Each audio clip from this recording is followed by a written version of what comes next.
Hello everyone, I'm delighted to join you at the Zero Summit because getting to net zero by 2050 is the destination that we all must embrace.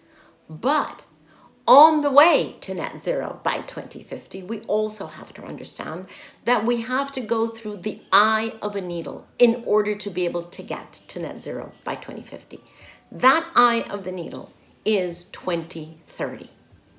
We have already entered into the most decisive decade in the history of humankind, the decade of the 20s.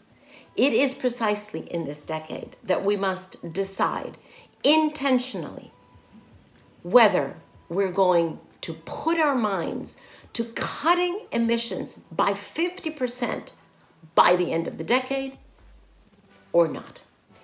If we don't achieve a halving of emissions by 2030, we will be irretrievably down a path of constant and increasing destruction and untold human misery. However, if we are able to get to 2030, having reduced our current level of greenhouse gases by 1/2, then we open the door to a world that is much better even than the world that we have now.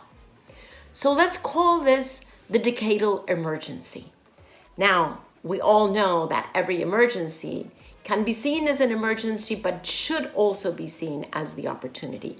And this is the opportunity of our lifetime. It is those of us who are adults right now who have this incredible opportunity being handed to us to mobilize our ingenuity, our innovation, our agency to reach the 2030 goal on the way to the 2050 goal. Now, this is a session on sustainable and responsible consumption. And I must say, we have to admit that we were brought up in an extractive mindset in which we were told and we practiced extraction, use, and discard. Extract all the raw materials, use them irresponsibly, and then discard. And that mindset and that linear economy model has got to shift. We have to move to a much more circular model in which we begin to practice sustainable consumption. So instead of extract, use, and discard, we have to be able to move toward sustainable consumption with 3 different components at least, but I'm sure you will come up with more components. First, the most important is minimize our consumption. Do we really need that 12th pair of shoes? Do we really need that other blouse that is so pretty, but do we really need it?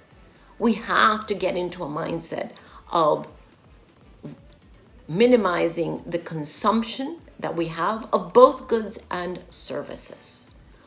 Or in fact, move many of our goods to services, because that engenders the shared and sharing economy. We also, as the second priority, second component, in addition to minimizing consumption, we also have to be much more aware of the raw materials that go into any goods or the technology behind the services that we use. And finally, we have to be able to think in circularity terms. We're all already being trained not to use single-use plastics. But what about single-use everything else? We have to be able to think of everything else that we have in multiple use, in circularity ways. We cannot continue to just extract, use, and discard. My friends, we have not only reached, but exceeded planetary boundaries on all ecosystems. We cannot continue and expect that our children and our grandchildren and the descendants after that would be able to lead decent, stable, and safe lives. This is the moment to change our mindset and then develop the technologies, the policies, and the instruments that will allow us to move very quickly to sustainable consumption.